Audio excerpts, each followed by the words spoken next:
መዲናችን መሃል አይን ቦታ ላይ ካሳንቺስ በረጅም ጊዜ ክፍያ የቤት ባለቤት ይሁኑ።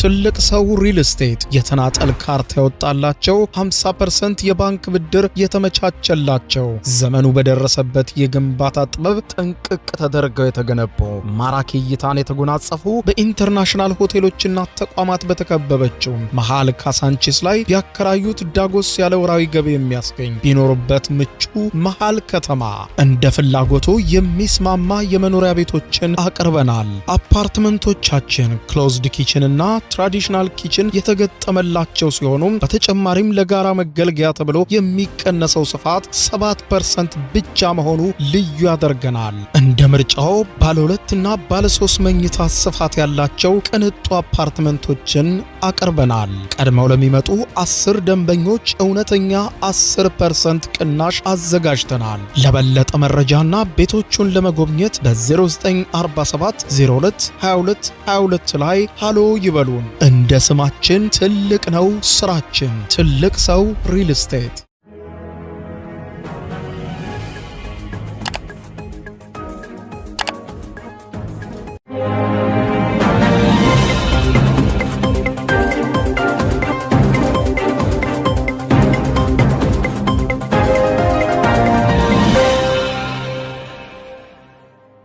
ጤና ይስጥልኝ ክቡራትና ክቡራን የዩቲዩብ ቻናል ቤተሰቦች፣ የሰዓቱን ሁለት አጫጭር ሰበር መረጃዎች ይዤ ቀርብ ያለው እስከ ፍጻሜው አብራችሁን ቆዩ። በርከት ያሉ መረጃዎች፣ ዓለም አቀፍ ዜናዎች ዩቲዩብ ላይ በፍጥነት እየተጫኑ ነው።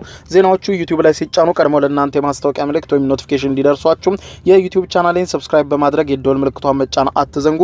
ወደ መረጃዎቹ አልፋለሁ። በዚህ ሰዓት የመረጃ ጊዜ ሁለት ያክል መረጃዎች አስደምጣችኋለሁ። የመጀመሪያው ግን በርካታ የዓለምን ሕዝብ ያስገረመና ከወደ ኖርዌይ የተሰማውን መረጃ ነው ወደ እናንተ ጆሮ የማደርሰው። በማንም ሰው ላይ አይድረስ፣ በማንም ሀገር ላይ ከሰት የተባለ ዜና ነው።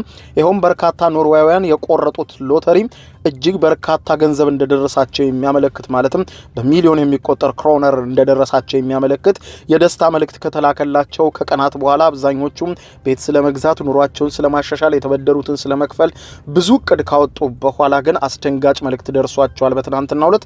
ይሄውም በኮምፒውተር ስርዓት መበላሸት ምክንያት ነው ብሏል።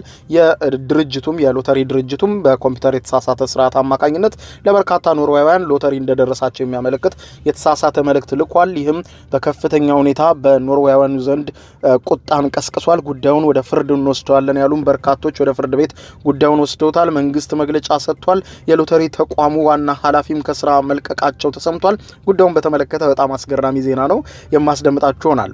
የዓለምን ትኩረት አሁንም ሰቅዞ ወደ ያዘው ወደ ኢራንና አሜሪካ ጉዳይ ስንመለስ አሁንም አዳዲስ ዜናዎች ተሰምተዋል። የአሜሪካው ፕሬዝዳንት ዶናልድ ትራምፕ በአሸማጋዮች በኩል ለኢራን መልእክት መላካቸው ተሰምቷል። ይህ መልእክት እየተሰማ ባለበት ሰዓት በዛሬው ዕለት ኢራን ቁርጡን እወቁ ስትል መደራደሪያ ጭምር እንደማታቀርበውና ዓለም አቀፉ ተቆጣጣሪ ኤጀንሲ ከዚህ በኋላ ወደ ኢራን ዝርም እንደማይልና እንደማይገባ እንዲሁም ኢራንም የኒውክሌር ተቋሞቿን በተለይ ዩራኒየም ማብላላቷን በፍጹም እንደማታቆም አረጋግጣለሁ ሲሉ ዛሬ የኢራን ውጭ ጉዳይ ሚኒስትር በይፋ በመግለጫ አረጋግጠዋል። እንዲሁም የኢራን በተባበሩት መንግስታት ድርጅት የኢራን አምባሳደርም ዩራኒየም የማብላላቱን ጉዳይ በፍጹም እንደማይቆም ከዚህ በኋላ አረጋግጠው ተናግረዋል። በሌላ በኩል አሁንም የእስራኤልና የአሜሪካ እንዲሁም የምዕራባውያን የስለላ ተቋማትም በኢራን ላይ ከፍተኛ ስለላዎችን እያካሄዱ ይገኛሉ። አሁንም የተደበቀው ዩራኒየም ኢራን የት እንደደበቀችው አልታወቀም። የትራምፕን የንሸማገል ጥሪና የኢራንን የዛሬውን ምላሽ በዝርዝር የማስደምጣችሁ ጉዳይ ይሆናል። አብረን እንከታተለው። በቅድሚያም ከወደ ኖርዌይ የተሰማውን ዜና ላጋራችሁ። ይህ ዜና በማንም ላይ ከሰት በማንም ላይም አይድረስ የሚያስብል ነው።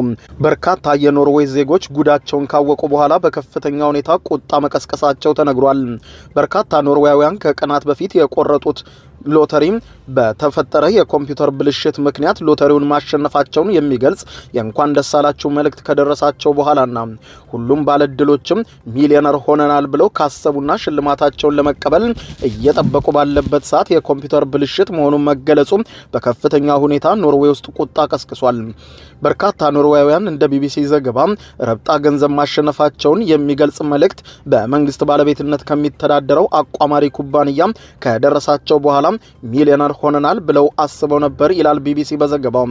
ይህ ደስታ ግን አብሯቸው የቆየው ስህተት መሆኑ እስኪታወቅ ድረስ ብቻ ነበር ይላል። የዩሮ ጃክፖት ሽልማትን ያሸነፉት በርካታ በሺዎች የሚቆጠሩ ነዋሪዎች ባሳለፍነው አርብ ዕለት የተሳሳተ መጠን የያዘ መልእክት እንደደረሳቸው ኖርስክ ቲፒንግ የተባለው ተቋም አስታውቋል። ኩባንያው ምን ያህል ሰዎች የተሳሳተ መልእክት እንደደረሳቸው ለቢቢሲ ከመናገር ተቆጥቧል። የኖርስክ ቲፒንግ ዋና ኃላፊ የሆኑት ቶንጄ ሳግቱኦን ስለተፈጠረው ስህተት ለመላው ኖርዌያውያን ይቅርታ እንጠይቃለን ብለዋል።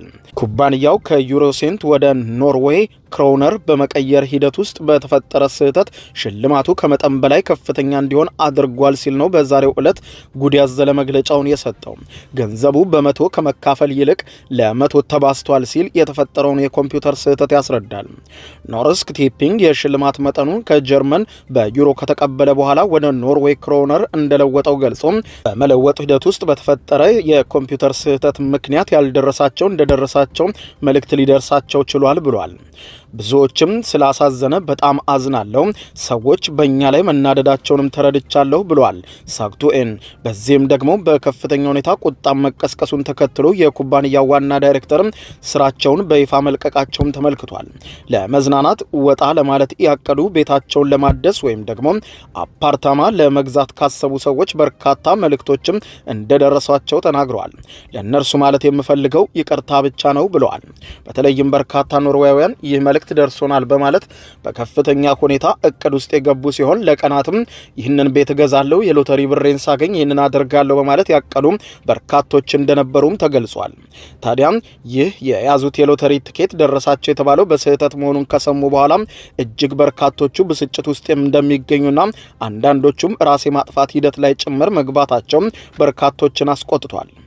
ለነሱ ማለት የምፈልገው አሉ የኩባንያው ዋና ዳይሬክተር፣ ይቅርታ ብቻ ነው። ይህ ትንሽ ማጽናኛ እንደሆነም እረዳለሁ። የደረሰባቸው ነገር ከፍተኛ ውርጅብኝ ነው ብለዋል። አንዲት ቤቷን ለማደስ እያቀደች የነበረች ለኖርዌይ ብሮድካስቲንግ ኮርፖሬት ኤንአርኬ 1.2 ሚሊዮን ክሮነር ወይም 119,000 የአሜሪካን ዶላር ማሸነፏን የሚገልጽ መልእክት እንደደረሳት ገልጻ ያሰበችውን ገንዘብ አለማግኘቷ በእጅጉ ቁጭት ውስጥ እንደከተታት ትናገራለች። የኖርስክ ቲፒንግ ቦርድ ቅዳሜ ዕለት የኩባንያው ስራ ከሚቆጣጠረው ከባህል ሚኒስትር ጋር ለአስቸኳይ ስብሰባ ተገናኝቶ እንደነበርም ተገልጿል። ከስብሰባው በኋላ ሳግቱኤን ከዋና ኃላፊነታቸው ተነስተው ኃላፊዋ በዚህ ስልጣን ላይ ከመስከረም 2023 ጀምሮ የሰሩ ሲሆን ከ2014 ጀምሮ ደግሞ በኖርስክ ቲፒንግ ውስጥ ማገልገላቸው ተነግሯል። እዚህ ነገሮች በተለያዩ ቦታዎች ላይ ተበላሽተዋል፣ ይህ ደግሞ የኔ ኃላፊነት ነው ብለዋል። ከስራ በመልቀቃቸው አዝኛለሁ ያሉ ሲሆን ነገር ግን በተደረጉት የማሻሻያ ለውጦችም እርግጠኛ ነን ብለዋል። የባህልና የእኩልነት ሚኒስትር ሉብና ጃይፈርስ ስለ ሁኔታው ለመገናኛ ብዙሃን ሲናገሩ እንደዚህ አይነት ስህተቶች መከሰት አልነበረባቸውም። በርካታ ኖርዌያውያን አሁን ላይ አደጋ ውስጥ ናቸው። በተለይም ኖርስክ ቲፒንግ በሀገሪቱ ውስጥ የጨዋታ አገልግሎትን ለማቅረብ ልዩ መብት የተሰጠው ኩባንያ ነበር ብለዋል። ቦርዱ የቁጥጥር አሰራሮችን ለማሻሻል በትጋት እንሰራለን ሲል ገልጿል። ዜጎች ሎተሪውን ደርሶናል፣ አሁንም ቢሆን እንደደረሰን መልእክት ደርሶን ብዙ ነገር ውስጥ ገብተናል፣ ለደረሰብን ጉዳትም የሞራል ካሳ እንፈልጋለን ሲሉ በርካቶችም ጉዳዩን ወደ ሕግ እንደሚወስዱትም ገልጸው ወደ ፍርድ ቤት ማምራታቸውን ገልጸዋል። ይህ በኖርዌይ የተከሰተው ጉዳይ አሁንም የዓለም አቀፍ መገናኛ ብዙሃን የፊት ለፊት ገጽ መነጋገሪያ ሆኗል። አያድርስ እንጂ ሌላ ምን ይባላል? ወደ ሌላኛው የውጭ ዜና እንለፍ። ኢራን የኒውክሌር ማበልጸጓን በፍጹም እንደማታቆም በድጋሚ በዛሬው ዕለት አረጋገጠች። የአሜሪካው ፕሬዝዳንት ዶናልድ ትራምፕም ለኢራን ቀጥተኛ መልእክት በአሸማጋዮች በኩል መላካቸው ተነገረ። የኢራን ዩራኒየም የተደበቀበት ቦታ አሁንም አነጋጋሪ የሆነ ባለበት በአሁኑ ሰዓት ኢራን ዩራኒየም ማበልጸጓን በፍጹም አታቆምም ሲሉ የኢራን አምባሳደር አሚር ሰኢድ ኢራቫኒ ገለጹ። ኢራን የዩራኒየም ማበልጸጓን በፍጹም እንደማታቆም በተባበሩት መንግስታት ድርጅት የኢራን አምባሳደር ናቸው አሚር ሰኢድ ኢራቫኒ ያስታወቁት። አምባሳደር ኢራቫኒ ለሲቢኤስ ኒውስ አስረግጠው እንደተናገሩት ዩራኒየም ማበልጸግ መብታችን ነው፣ ከዚህ በኋላ ማንም ሊቆጣጠረን አይችልም፣ ማንን ሊቀማን የማይችለው መብታችንን አውጀናል ብለዋል። ኢራን ዩራኒየም ማበልጸጓን አታቆምም ያሉት አምባሳደሩ የዓለም አቀፉ የአቶሚክ ኢነርጂ ተቆጣጣሪ የኢራንን የኒውክሌር ጣቢያዎች እንዲፈትሹ ከዚህ በኋላ አይፈቀድላቸውም ብለዋል። ሁኔታው መዘዝ ያመጣል በሚል ምዕራባውያኑ በከፍተኛ ሁኔታ በተለይም የጠፉት ዩራኒየሞች የታሉ የሚለውን ጉዳይ በግልጽ ባልታወቀበት በአሁኑ ሰዓት እንዲህ አይነት መግለጫዎች ከኢራን መሰጠታቸው በከፍተኛ ሁኔታ ቁጣ የሚቀሰቅሱ ናቸው ሲሉ አስቀድመው በመናገር ላይ ይገኛሉ። ፕሬዚደንት ዶናልድ ትራምፕ አስተዳደር በኢራን ላይ ዳግም ጥቃት ለመክፈት ከእስራኤል ጋር እየተነጋገረ መሆኑን መገናኛ ብዙሃን እየገለጹ ባሉበት ሰዓት ትራምፕ በአሸማጋዮች በኩል ወደ ኢራን መልእክት መላካቸውንም የኢራን መገናኛ ብዙሃን ዘግበዋል። የኢራኑ ምክትል የውጭ ጉዳይ ሚኒስትር ማጂድ ራቫንቺ ስለ ሁኔታው በዛሬው ዕለት በሰጡት መግለጫ የፕሬዝዳንት ዶናልድ ትራምፕ አስተዳደር በአሸማጋዮች በኩል መነጋገር እንደሚፈልጉ ነግሮናል። ነገር ግን ድርድሩ እየተካሄደ ባለበት ሰዓት ጥቃት ስለመድረሱ ግልጽ አይደለም በማለት ገልጸው ከዚህ በፊትም እየተደራደርን ነው ጥቃት የገጠመን፣ ስለዚህ አሁንም ጥቃት እንደማይከፈት መጀመሪያ ካላረጋገጠንና መብታችንን ባስጠበቀ መልኩ ወደ ድርድር መሄድ የማንችል ከሆነ ፈጽሞ ለድርድር አንቀመጥም ብለዋል።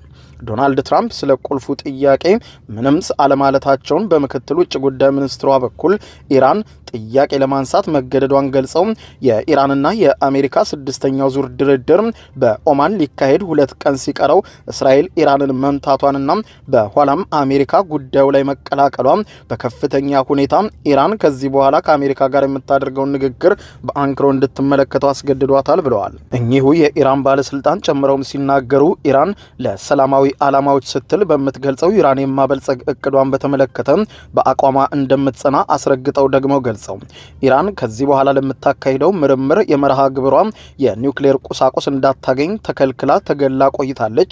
በራሳችን አቅም መተማመን አለብን። ጥቃት ተከፍቶብንም መልሰናል። ከዚህ በኋላ የራሳችንን አቅም መገንባት አስገዳጅ ሆኖ አግኝተነዋል ብላለች።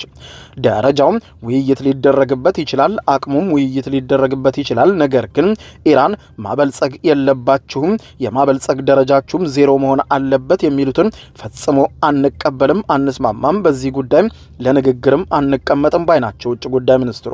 እስራኤል ባሳለፍነው ሰኔ 6 ጥቃቷን የጀመረችው የኢራንን የኒውክሌርና ወታደራዊ ጣቢያዎችን ኢላማ በማድረግ እንዲሁም የሀገሪቱን ወታደራዊ አዛዦች ላይ ሳይንቲስቶችን በመግደል ሲሆን ለዚህ ድርጊቷም ያቀረበችው ምክንያት ኢራን የኒውክሌር የጦር መሳሪያ ለመገንባት ተቃርባለች የሚል ክስ እንደነበር ነው። ኢራን ለዚህ ምላሽ የሰጠችው እስራኤል ላይ የሚሳኤል ጥቃት በመፈጸም ነበር። 12 ቀናት በቆየው በዚህ ግጭትም አሜሪካ ፎርዶ፣ ናታንዝና ኢስፋሃን በተባሉ 3 የኢራን የኒውክሌር ጣቢያዎች ላይ ፈንጂ ስትጥል ቆይታለች። የአሜሪካም ጥቃቶች በኢራን የኒውክሌር ፕሮግራሞች ላይ ምን ያህል ጉዳት እንዳደረሱ በግልጽ አልታወቀም። ጥቃቱ ከመድረሱ ከቀናት በፊትም የኒውክሌር የጦር መሳሪያ መስራት የሚያስችሉ ዩራኒየምን ከአካባቢው በፍጥነት ማሸሿም ከፍተኛ ትኩሳት ፈጥሯል።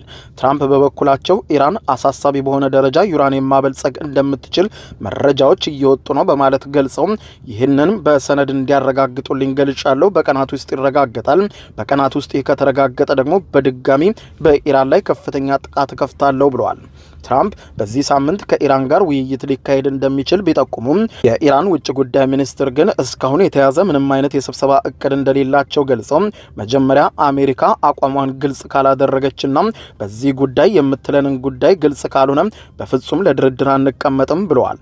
ኢራን ከተጣለባት ማዕቀብ እፎይታ ለማግኘትና በሀገሪቱ ኢንቨስትመንት እንዲኖር ለማድረግ ሲባል የኒውክሌር ፕሮግራሟን የስምምነቱ አካል እንዲሆን የመፍቀድ ጉዳይ በድጋሚ ታጤነው እንደሆነ የተጠየቁት እኚሁ የኢራን ውጭ ጉዳይ ሚኒስትር ለምን በእንዲህ አይነቱ ሀሳብ እንስማማለን ሲሉ ጠይቀዋል። ይህንን እንስጣችሁና ያንን አቆሙ የሚለውን ፈጽሞ አንቀበልም። ይህንን ብር ሰጥተናችሁ ይህንን አቆሙ የሚል መደራደሪያም ቀርቦልናል። ነገር ግን እኛ ይህንን ጉዳይ የምንቀበለው አይደለም ብለዋል። ከዚህ ቀደም የአሜሪካ መገናኛ ብዙሃን እንደዘገቡት በተለይም ፕሬዚደንት ዶናልድ ትራምፕ ለኢራን የመደራደሪያ ገንዘብ አቅርበው እንደነበረ የተገለጸ ሲሆን የኒውክሌር ማበልጸጋቸውን እንዲተውና 30 ቢሊዮን የአሜሪካን ዶላር ለኢራን እንዲሰጥ የሚል መደራደሪያ አቅርበው የነበረ ቢሆንም ይህን ግን እንኳን ለድርድር ቀርቶ ለማሰብም አላቀርበውም ሲሉ ውጭ ጉዳይ ሚኒስትሩ በዛሬው ዕለት በሰጡት መግለጫ ገልጠዋል።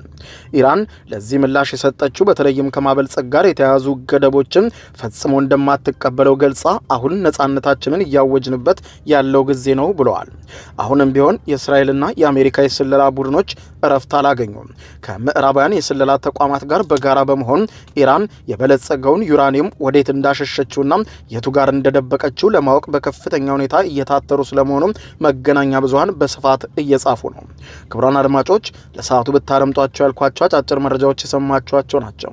ከሰዓታት በኋላ በሌላ መረጃ ተመልሰን እስከምንገናኝ በያለንበት የዓለም ዳር ቸር እንቆይ።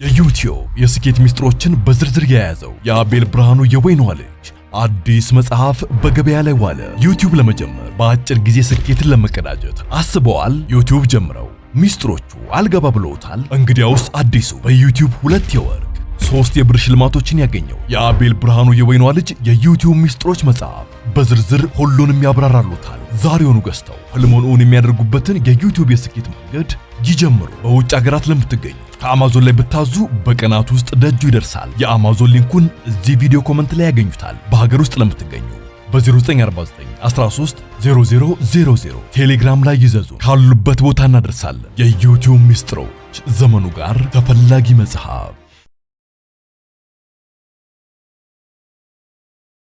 በመዲናችን መሃል አይን ቦታ ላይ ካሳንቺስ በረጅም ጊዜ ክፍያ የቤት ባለቤት ይሁኑ። ትልቅ ሰው ሪል ስቴት የተናጠል ካርታ ያወጣላቸው 50% የባንክ ብድር የተመቻቸላቸው ዘመኑ በደረሰበት የግንባታ ጥበብ ጥንቅቅ ተደርገው የተገነቡ ማራኪ እይታን የተጎናጸፉ በኢንተርናሽናል ሆቴሎችና ተቋማት በተከበበችው መሃል ካሳንቺስ ላይ ያከራዩት ዳጎስ ያለ ወራዊ ገቢ የሚያስገኝ ቢኖርበት ምቹ መሃል ከተማ እንደ ፍላጎቱ የሚስማማ የመኖሪያ ቤቶችን አቅርበናል። አፓርትመንቶቻችን ክሎዝድ ኪችን እና ትራዲሽናል ኪችን የተገጠመላቸው ሲሆኑ በተጨማሪም ለጋራ መገልገያ ተብሎ የሚቀነሰው ስፋት 7% ብቻ መሆኑ ልዩ ያደርገናል። እንደ ምርጫው ባለ 2 እና ባለ 3 መኝታ ስፋት ያላቸው ቅንጡ አፓርትመንቶችን አቅርበናል። ቀድመው ለሚመጡ 10 ደንበኞች እውነተኛ 10% ቅናሽ አዘጋጅተናል። ለበለጠ መረጃና ቤቶቹን ለመጎብኘት በ0947 02 22 22 ላይ ሃሎ ይበሉን። እንደ ስማችን ትልቅ ነው ስራችን። ትልቅ ሰው ሪል ስቴት